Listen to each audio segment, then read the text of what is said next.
தமிழகம் வந்தார் பிரதமர் மோடி. இது பெரிய அளவுக்கான அதிர்வலைகள் ஏற்படுத்தியிருக்கா இல்லையா? எனக்கு அப்படி ஒன்றும் தெரியல. கூட்டம் பயங்கர கூட்டம் இல்ல? கூட்டம் ஒரு 50,000 பேர் வந்திருப்பாங்க. 60,000 சீட்ஸ் போட்டிருந்தாங்கன்னு சொன்னாங்க அவங்கள. இது ஒரு பிரதமர் வரும்போது இந்த கூட்டம் ரொம்ப கம்மி தான். தமிழ்நாட்டில் பாஜகவை வளர விடாமல் செய்வது கொள்ளையர் கூட்டம் அப்படின்னார். யார சொன்னார்? வளர்ந்துட்டோம் நீங்க வளர்ந்துட்டாங்கன்னா கேட்குறீங்க. வளர்ந்துட்டோன்னு அவங்களும் சொல்றாங்க. அப்போ ஏன் நீங்க வந்து எம்ஜிஆர் வாக்கு வாங்கினீங்க? எம்ஜிஆரை புகழ வேண்டிய கட்டாயம் இப்போ என்ன இருக்குது? ஜெயலலிதா அம்மா புகழ வேண்டிய கட்டாயம் ஏன் இருக்குது? கொஞ்ச நாள் முன்னாடி தான் சொன்னார் அந்த அம்மா ஒரு ஊழல் பேர்வழின்னு. ஊழலுக்காக சிறை சென்ற முதல்வர்கள் அவர் ஒருத்தர் சொன்னாங்க. ஆனால் அவங்களும் அவ்வளோ பாராட்டார். நீ கிளி ஜோசியக்காரன்ட்ட போனீங்கன்னு வச்சுக்கோங்க, அவன் கரெக்டாக சொல்லிவிடுவான் ஓரளவுக்கு. எனக்கு தெரிஞ்சு இவங்களை விட அவன் பெட்டர். இந்த கருத்து கணிப்பு நடத்துகிறவனுக்கெல்லாம் நோக்கம் இருக்குது. முதலிடத்தில் அதிமுக ஏற்கனவே ஃபிக்ஸடுங்க. அது அங்கே இருக்குது. அது உங்களுக்கு என்ன வேணும்னு சொல்கிறீங்களா? எதனால் நான் சொல்கிறேன்னு சொல்கிறீங்களா? தரவுகளை சுருக்கமாக சொல்லட்டுமா சார்? நீங்கள் இந்த காரணங்கள் எல்லாம் திமுக எதிராக போகும். நிச்சயம் போகுங்க. சரி 4 வகையான மக்கள் இவங்களுக்கு எதிராக இருக்காங்க. ஒன்று சொல்கிறேன், அந்த பெண்களுக்கு இந்த 1000 ரூபா தர திட்டத்தை கொண்டு வர்றதுக்காக பெண்களுக்காக அதிமுக கொடுத்துட்டு இருந்த 4 திட்டங்களை இவங்க முடக்கிட்டாங்க.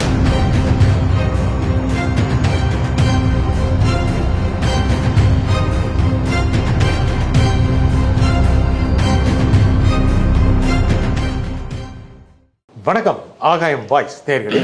பிரதமர் மோடியின் தமிழகம் வருகை எந்த அளவுக்கான அதிரடிகளை ஏற்படுத்தும்? தமிழ்நாட்டில் அவர் ஏன் எம்ஜிஆர் ஜெயலலிதா பெயர்களை அதிகம் எடுத்தார்? இதை பற்றி பேசுவதற்காக அரசியல் விமர்சகர் திரு கலை இங்கு வந்திருக்கிறார். வணக்கம் திரு கலை. வணக்கம் திரு நிஜந்தன்.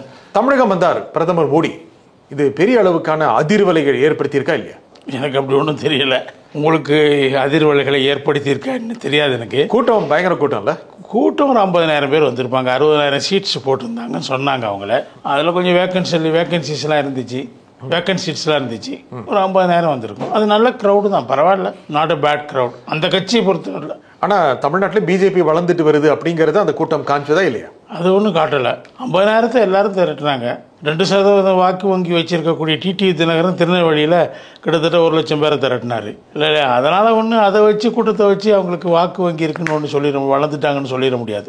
இது ஒரு பிரதமர் வரும்போது இந்த கூட்டம் ரொம்ப கம்மி தான். பிரதமருடைய உரையை நீங்கள் பார்த்துருப்பீங்க. முக்கியமாக அவர் தன்னுடைய வளர்ச்சி திட்டங்களாக பேசினார். தமிழ்நாட்டுக்கு அதிகம் செய்கிறது பாஜக அரசு எல்லாம் சொல்லிட்டு கடைசியில் தமிழ்நாட்டில் பாஜகவை வளர விடாமல் செய்வது கொள்ளையர் கூட்டம் அப்படின்னார். யார சொன்னார்? திமுக காங்கிரஸை தான் சொல்றாரு. வேற யாரும் சொல்லுவாரு? அவங்கள தொடர்ந்து அவங்கள தான் விமர்சனம் வச்சுட்டே இருந்தாரு. அவர் அதிமுக மீதான விமர்சனத்தை தவிர்த்துட்டாரு. ஏன் திமுகவை முக்கியமாக அவங்க நேரடியாக திமுக சொல்லலையே? அவர் திமுக சொல்லியிருக்கலாம்ல, ஏன் அது சொல்லலை? அது அண்டர்ஸ்டுட், எல்லாருக்கும் தெரிஞ்ச விஷயம். வேற யாரும் அப்படி கொள்ளையர் கூட்டம்னு ஒரு திரும்ப இவங்கள தானே சொல்றாங்க. அண்ணாமலை அந்த பாத யாத்திரையில் சொன்னதெல்லாம் தினம் திமுகவை தானே கொள்ளையர்கள், லஞ்ச பேர்வழிகள்னு சொல்லிகிட்டே இருந்தார்ல. லூட்டிங் தி ஸ்டேட்டுன்னு தானே சொல்லிகிட்டு இருக்காரு. அதே மாதிரி அவர் காங்கிரஸை ஊழல்வாதிகள் தானே சொல்லிகிட்டு இருக்காரு தொடர்ச்சியாக. அதனால் அதில் மக்களுக்கு புரியும், ஈஸியாக கன்வே ஆகுது.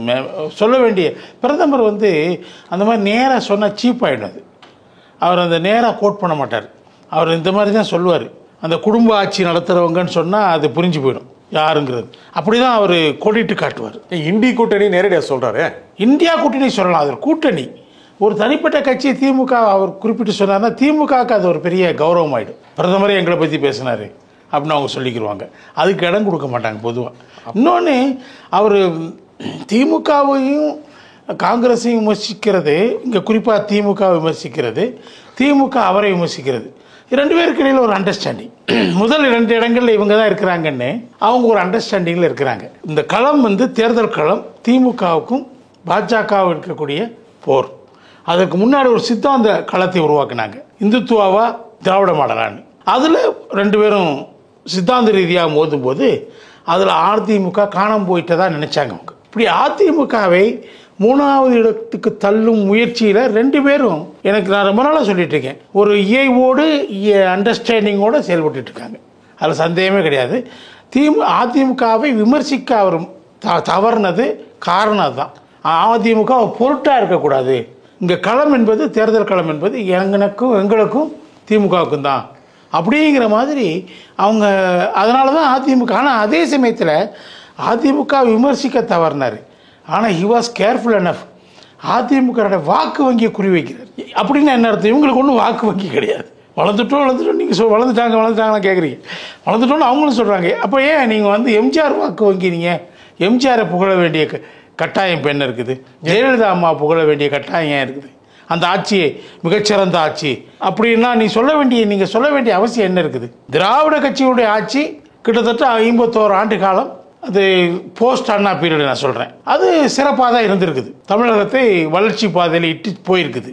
அது இந்தியாவில் வளர்ச்சி அடைந்த மாநிலங்களில் முன்னணி மாநிலமாக கேரளாவும் தமிழ்நாடு இருப்பதற்கு காரணம் அங்கே இடதுசாரி இயக்கமும் இங்கே திராவிட இயக்கமும் தான் காரணம் என்பது ஒரு சமச்சீர் தன்மை இங்கே வந்திருக்குது. சமூக நீதி பாதுகாக்கப்பட்டிருக்குது. இது போன்ற பல விஷயங்களுக்கு 2 திராவிட கட்சிகளும் கான்ட்ரிபியூட் பண்ணியிருக்கிறாங்க அதனுடைய வளர்ச்சியினுடைய இது. ஆனால் நீங்கள் என்ன செய்றீங்க? எம்ஜிஆரும் ஜெயலலிதாவும் தான் சிறப்பான ஆட்சியை கொடுத்தாங்க. நான் சிலோனில் போய் போனப்போ கூட, இலங்கைக்கு போனப்போ கூட, கண்டிக்கு போனப்போ எம்ஜிஆர் அங்கே பிறந்தார் வளர்ந்தாருங்கிறத கேள்விப்பட்டு நான் புலகாங்கிதம் அடைஞ்சேன்னு சொல்றாரு. இவர் ஏன் எம்ஜிஆரை பத்தி அவ்வளவுக்கு பேசணும்? எதற்காக எம்ஜிஆர் பத்தி அதிகம் பேசணும்? அதிமுகவில் இருந்து எம்ஜிஆர் ஜெயலலிதா விசுவாசிகளை தன் பக்கம் இழுக்கலாம்னு அவங்க நினைக்கிறாங்க. அதான் அந்த திட்டமிட்ட பேச்சு தான் அது. அதுவும் திமுக ஜெயலலிதா அம்மா வந்து ஒரு ஊழல் பேர்வழின்னு சொன்ன அண்ணாமலையை பக்கத்தில் வச்சுட்டு முதல் பிரதமர் ஜெயலலிதா அம்மா பாராட்டினது பார்த்து நான் புலகாங்கிதம் அடைஞ்சிட்டேன், மயிர்கூச்சரிஞ்சிட்டேன். நான் ஏன் உங்களுக்கு என்ன அவ்வளோ சிலிர்ப்பு வந்தது? காரணம் என்னென்னா, அவர் கொஞ்ச நாள் முன்னாடி தான் சொன்னார் அந்த அம்மா ஒரு ஊழல் பேர்வழின்னு. ஊழலுக்காக சிறை சென்ற முதல்வர்கள் அவர் ஒருத்தர் சொன்னாங்க. ஆனால் அவங்களும் அவ்வளோ பாராட்டுறார். அவங்களுக்கும் இவங்களுக்கும் நல்ல உறவு இருந்துச்சு, நெருக்கமான உறவு இருந்துச்சு, எங்களுக்குள்ள பரஸ்பர அண்டர்ஸ்டாண்டிங் இருந்துச்சு அப்படிங்கலாம் பாராட்டுறாரு. அந்த அம்மா என்ன சொன்னாங்க ஒரு தேர்தலில் 2016 மோடியா லேடியான்னு கேட்டாங்க இல்லையா? அது ரொம்ப கிளவராக அவங்க அந்த காய நகர்த்தினாங்க. அந்த ஒரே வார்த்தையில் அவங்க 39 தொகுதிகளையும் 37 தொகுதியில் அள்ளிட்டு போயிட்டாங்க. 39 37 அள்ளிட்டு போயிட்டாங்க. அது அவங்க அந்த மாதிரி சாதுரியம் உள்ள லேடி தான் அவங்க. ஆனால் இவர் வந்து அவங்கள 2 பேரையும் பாராட்டுறது காரணம், எடப்பாடி பக்கம் அவங்க இல்லை, பாஜக பக்கம் அவங்க இருக்கிறாங்க. அந்த இவங்க வளரலைங்க.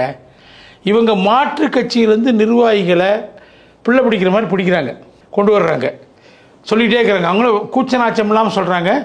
நேற்றே வந்து சேர்ந்துருவாங்கன்னு சொன்னாங்க. நேற்று 5 மணிக்கு அதுக்கான கூட்டம் நடைபெறும். கட்சியில் வந்து பெரிய பெரிய ஆட்கள்லாம் வந்து சேர போகிறாங்க, பல எம்எல்ஏக்கள் வரப்போகிறாங்க, மற்ற கட்சியில் கூடிய பெரிய தலைகள்லாம் இங்கே வரப்போகுதுன்னு சொன்னாங்க. ஒன்றும் வரலை. அது என்ன சொல்லிட்டாங்க, இப்போ வேணாம் நாங்கள் நினைக்கிறோம், பிரதமர் ஒரு முன்னாடி அதை செய்கிறது நல்லா இருக்காது, அவர் வந்து போன பிறகு நாங்கள் அடுத்த வாரத்தில் செய்வோம்னு சொல்கிறாங்க. ஆள் வரலை, கூடாரம் ஃபில்லப் ஆகலை.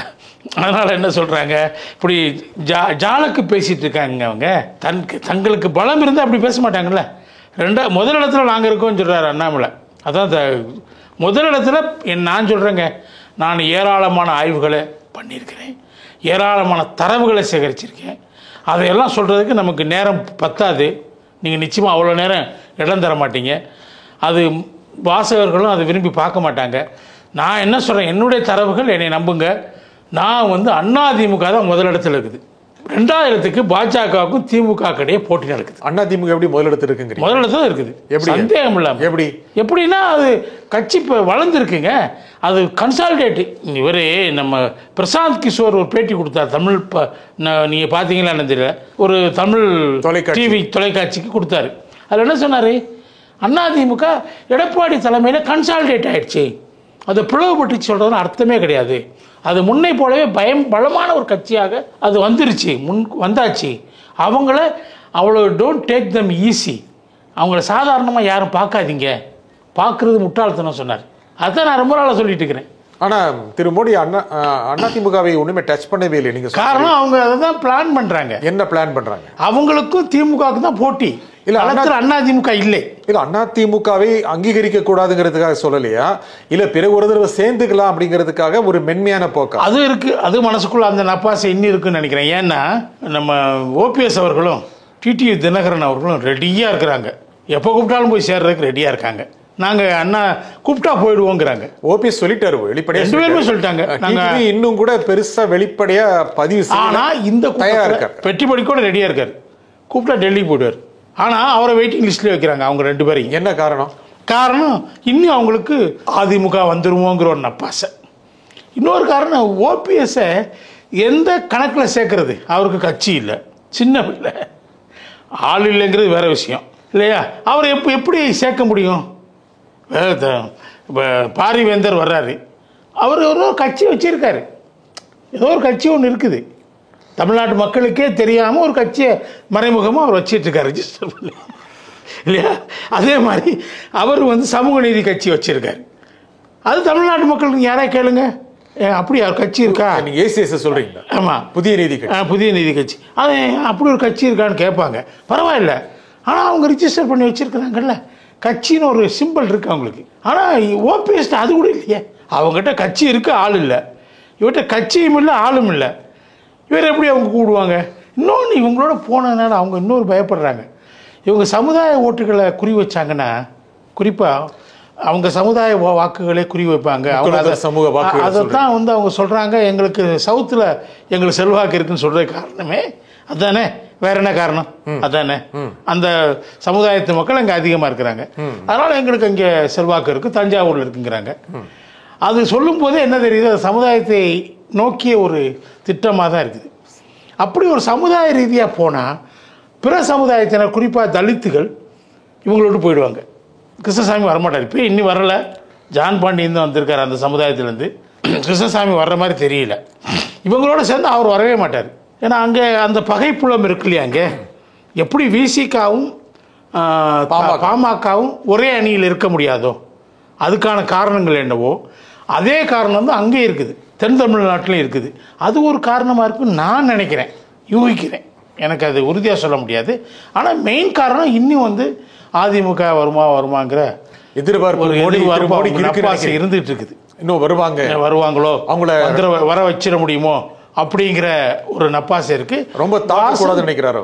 ஓப்பனாக சொன்னார் இவர் அண்ணாமலை, வெளிப்படையாக சொல்லிட்டாரு. வாசன் அவர்கள் கிட்டத்தட்ட ஒரு 10-15 நாட்களாக ஒரு பாலமாக இருந்தார், எங்களுக்கும் அதிமுகவுக்கு இடையில் உறவை மீண்டும் புதுப்பிப்பதற்கான ஒரு பாலமாக இருந்தார். அவர் அதை கைவிட்டுட்டார். அதனால் அவருக்கு ஒரு முக்கியத்துவம் தரப்படுகிறது அங்கே.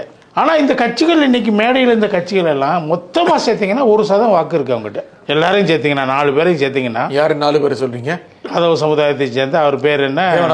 தேவநாதன் யாதவ், எஸ்ஆர்எம் பாரிவேந்தர், ஏசி சண்முகம், அடுத்து ஜி.கே. வாசன், ஜான் பாண்டியன் சேர்த்து 5 பேர்.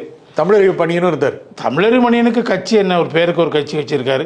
அதில் அவரே தலைவர், அவரே தொண்டர். அது ஒரு ஓட்டு சேர்க்கலாம், அவரை ஒரு ஓட்டு சேர்த்துக்கலாம், 1+1 வச்சுக்கலாம். 1% + 1 ஓட்டு தமிழறிவு மணியனுடைய ஓட்டு. சார், ஒரு எல்லா கட்சியும் சேர்ந்து 1% தான் கிடைக்கும். பிஜேபி ஆனால் ஸ்ட்ராங்கா இருக்குல்ல, சில ஸ்ட்ராங்கா இருக்குன்னு அவங்க சொல்லி சில கருத்து கணிப்புலாம் அதிமுகவோட பிஜேபி அணிக்கு அதெல்லாம் உருவாக்க முடியுமில்ல. கருத்து கணிப்புகளை நீங்கள் உருவாக்கலாங்க.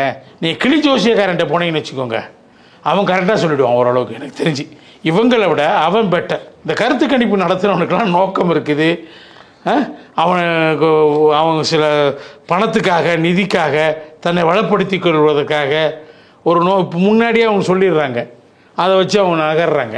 நீங்கள் ஒன்று சொல்கிறேங்க, நீங்கள் கருத்து கணிப்புகளை பற்றி பேசுனாலும் நான் சொல்கிறேன், இந்தியா டுடே பாஜகவுக்கு ஆதரவான டிவி சேனலாக இல்லையா?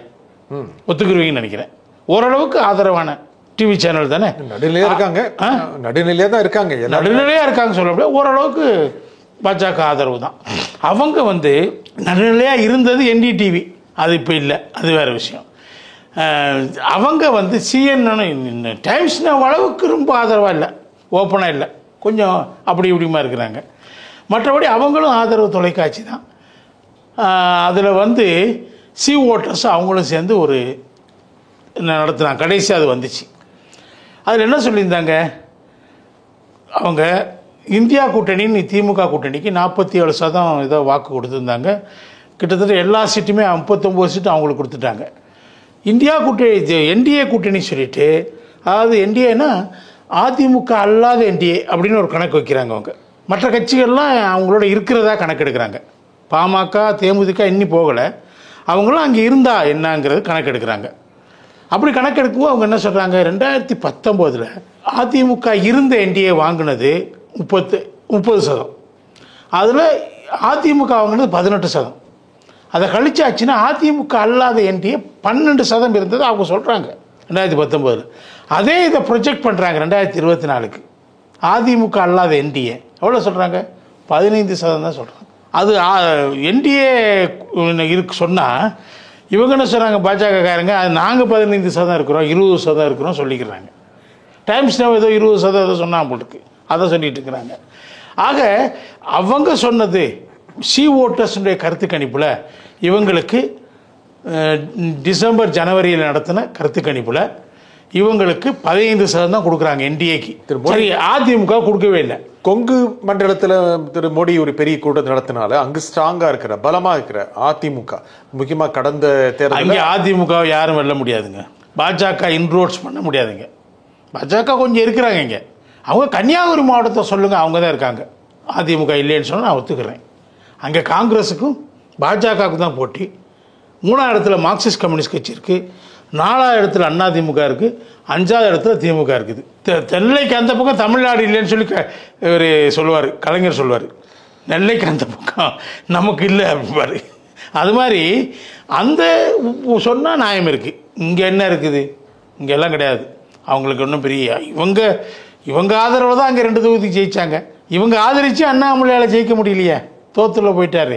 அதனால் கொங்கு மண்டலத்தில் பாஜக எடப்பாடினால கிடையாது, ட்ரெடிஷனலாக அவங்க ரொம்ப ஸ்ட்ராங்கான ஏரியா அது. ஆனால் பிஜேபி பெரிய அளவுக்கான ஓட்டு சதவீதத்தை காமிச்சிருக்கு. 2014 செல்வி ஜெயலலிதா மோடியா லேடியா இருந்தபோது கூட அங்கு நல்ல ஒரு போட்டியை பாஜக வேட்பாளர் சிபி ராதாகிருஷ்ணன் கோவையில் கொடுத்தார். அது மறுக்க முடியாது இல்லை? அதான் அந்த என்டிஏ கூட்டணி வந்து 19% வாக்குகளை வாங்கினாங்க. அது ஒரு 3வது அணி வந்து அந்த அளவுக்கு வாங்கினது தமிழகத்தில் அதுதான் முதல் முறை. அது யாரும் அதுக்கு முன்னாடி அச்சீவ் பண்ணலை. 19% வாங்கினா 2 தொகுதியில் ஜெயிச்சாங்க. பல இடத்துல ரொம்ப க்ளோஸாக கண்டெஸ்ட் பண்ணாங்க. 2வது இடத்துல வந்தாங்க. 2வது இடத்துல வந்தாங்க. திமுக 3வது இடத்துல போச்சு.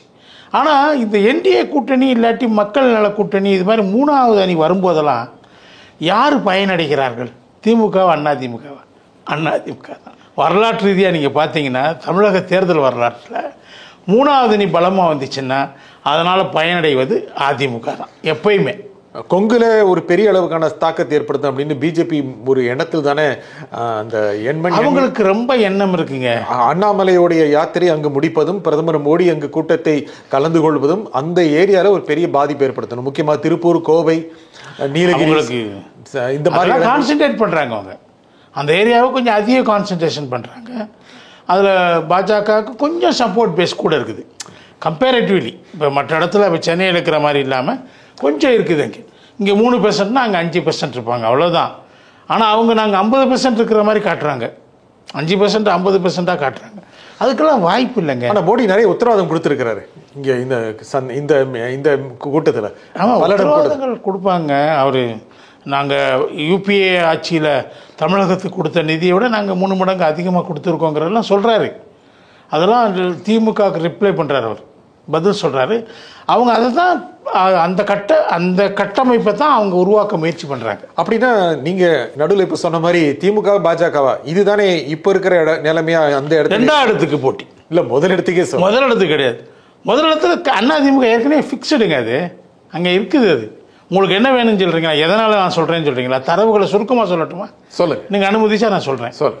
ஒன்று, அரசு ஊழியர்கள், ஆசிரியர்கள் 17 லட்சம் பேர் தமிழ்நாட்டில். அவங்க ஒவ்வொரு குடும்பத்தில் 2 பேர் வச்சுக்கோங்க, 51 லட்சம் பேர். இந்த 51 லட்சம் பேரில் 2021 தேர்தலில் திமுகவுக்கு 40 லட்சம் பேர் போட்டிருப்பாங்க. ஏன்னா அவங்களுக்கு சில வாக்குறுதிகளை திமுக அள்ளி கொடுத்தது. முக்கியமான விஷயம் பழைய ஓய்வு திட்டத்தை கொண்டு வருவோம் சொல்லிட்டு அவங்க அதில் ரொம்ப மயங்கி அவங்க வாக்களித்தாங்க. இப்போ அவங்க இந்த அரசுக்கு எதிராக தொடர்ந்து போராடிட்டு இருக்கிறாங்க. அவங்க வாக்குகள், இந்த 40 லட்சம் வாக்குகள் இப்போ யாருக்கு போகும்? பாஜகவுக்கு போகும், அதிமுகவுக்கு தான் போகும். நிச்சயமாக அதிமுகவுக்கு தான் போகும் நான் சொல்கிறேன். அதே மாதிரி போக்குவரத்து தொழிலாளர்கள் நிச்சயமாக அந்த தோமுசா பேரவையில் இருக்க நிர்வாகிகளை தவிர அந்த சங்கத்தில் இருக்கிற உறுப்பினர்கள் கூட திமுக வாக்களிக்க மாட்டாங்க. அதே மாதிரி 3வது முக்கியமான இண்டஸ்ட்ரி வந்து எம்எஸ்எம்இ, சிறு குறு நடுத்தர தொழில்கள். இவங்க வந்த பிறகு அது படு மோசமாக பாதிக்கப்பட்டிருக்குது. அவங்க வந்து நாணய மாற்றத்திலேருந்து ஒரு அடி வாங்கினாங்க. அதுக்கடுத்து ஜிஎஸ்டி வந்த பிறகு இன்னொரு அடி வாங்கினாங்க. அதிலலாம் இருந்து எழுப்பி வரும்போது இவங்க வந்து 3 வகையான மின் கட்டணத்தை அவர்கள் மீது திணித்து, சாதாரண மக்கள் நம்ம மேலே 52% தான், அவங்க மேலே 150% மின் கட்டணத்தை உயர்த்தியிருக்கிறாங்க. அதுக்கு எதிராக அவங்க ஒரு நாள் போராட்டம் நடத்துனாங்க. 1 கோடி பேர் அதில் வேலை செய்கிறாங்க. அதை நம்பி இருக்கிறவங்க 1 கோடி பேர், 1 கோடி குடும்பங்கள் அதை நம்பி இருக்குது. அவங்க இவங்களுக்கு வாக்களிக்க மாட்டாங்க. அவங்கெல்லாம் அதிமுகவுக்கு தான் வாக்களிப்பாங்க. எத்தனை விவசாயிகள் பயங்கரமாக நயவஞ்சகப்படுத்தப்பட்டிருக்காங்க. ஏன்னா ரொம்ப வஞ்சித்திருக்காங்க. அவங்க குறுவை சாகுபடிக்கு 3 ஆண்டுகளாக பயிர் காப்பீடே இந்த அரசு செய்யலைங்க. அதிமுக அரசாங்கம் 90% விவசாயிகளை பயிர் காப்பீட்டில் சேர்த்தாங்க. ஊருக்கு போய் சேர்த்தாங்க. கலெக்டர் அனுப்பிச்சு போய் எல்லாரையும் சேர்த்துட்டு வந்தாங்க. பயிர் காப்பீடு அதுக்கான பிரிமியத்தை மாநில அரசு கட்டிச்சு. மத்திய அரசு ஒரு சின்ன பகுதியை கட்டுது. ஒரு பகுதியை அந்த விவசாயிகிட்டேருந்து வசூல் பண்ணுறாங்க. ரொம்ப சின்ன பகுதி விவசாயம் தர்றது, கான்ட்ரிபியூட் பண்ணுறது ரொம்ப 10% கூட கிடையாது. மாநில அரசு 60% பண்ணுறாங்க. அது பண்ணினாங்க. அதனால் அவங்க என்ன பண்ணாங்கன்னா, ஒக்கி புயல், வர்தா புயல்லாம் வந்து அந்த டயத்தில் அந்த விவசாயிகள் பாதிக்கப்பட்ட போது பயிர் பாதுகாப்பு இருந்ததுனால அவங்களுக்கு ஒரு ஹெக்டேருக்கு 80,000 ரூபா அவங்களுக்கு நஷ்டஈடு கிடைச்சிச்சு. இப்பயும் கிடைச்சிருக்கும். இவங்க 3 வருஷமாக பயிர் காப்பீடே குறுவை சாகுபடிக்கு பண்ணலை. சார், நீங்க இந்த காரணங்கள் எல்லாம் திமுக எதிராக போகும். நிச்சயம் போகுங்க. சரி 4 வகையான மக்கள் இவங்களுக்கு எதிராக இருக்காங்க. ஒன்று சொல்கிறேன், புதுமை பெண் திட்டம் கொண்டு வந்தாங்க. 1000 ரூபா தர்றாங்க பெண்களுக்கு, கல்லூரி படிக்க போகிற அரசு பள்ளியிலேருந்து போனவங்க. இப்போ மாணவர்களுக்கு எக்ஸ்டெண்ட் பண்ணியிருக்காங்க. ஆனால் அந்த பெண்களுக்கு இந்த 1000 ரூபா தர திட்டத்தை கொண்டு வர்றதுக்காக பெண்களுக்காக அதிமுக கொடுத்துட்டு இருந்த 4 திட்டங்களை இவங்க முடக்கிட்டாங்க. 1, தாலிக்கு தங்கம், திருமண உதவித்தொகை, பேறுகால உதவித்தொகை 18,000 ஒரு டெலிவரிக்கு ஒரு அம்மா கவர்மெண்ட் ஹாஸ்பிட்டல். ஆனால் ஸ்கூட்டி திட்டம், இத்தனையும் காலி பண்ணிட்டாங்க. காலி பண்ணிவிட்டு வெறும் 1000 ரூபா தர்றாங்க. பெண்கள் யோசிக்க மாட்டாங்களா? இதையெல்லாம் காலி பண்ணிவிட்டு நீங்கள் என்ன பண்ணுறீங்க? அவங்களுக்கு என்ன பண்ணுறீங்க? வெறும் பஸ் பயணம் கொடுக்குறீங்க, இந்த 1000 ரூபா தர்றீங்க. சரி, நீங்கள் இன்னொன்று சொல்லிடுறேன், உரிமைத்தொகை, மகளிர் உரிமைத்தொகை 1 கோடி பேருக்கு நீங்கள் தர்றீங்க, இன்னொரு 1 கோடி பேருக்கு நீங்கள் தரலை. கொடுத்தவங்களில் எல்லாரும் உங்களுக்கு ஓட்டு போடுவாங்களா சொல்ல முடியாது, ஓரளவுக்கு போடுவாங்க வச்சுக்கிறோம். கொடுக்காதவங்க 1 கோடி பேர் உங்களுக்கு போட மாட்டாங்க. சரி, இந்த நிகழ்ச்சியில் கலந்து கொண்டு கருத்து குடிமைக்காக திரு கலை மிக்க நன்றி. மீண்டும் ஒரு நிகழ்ச்சி சந்திப்போம். நன்றி, வணக்கம்.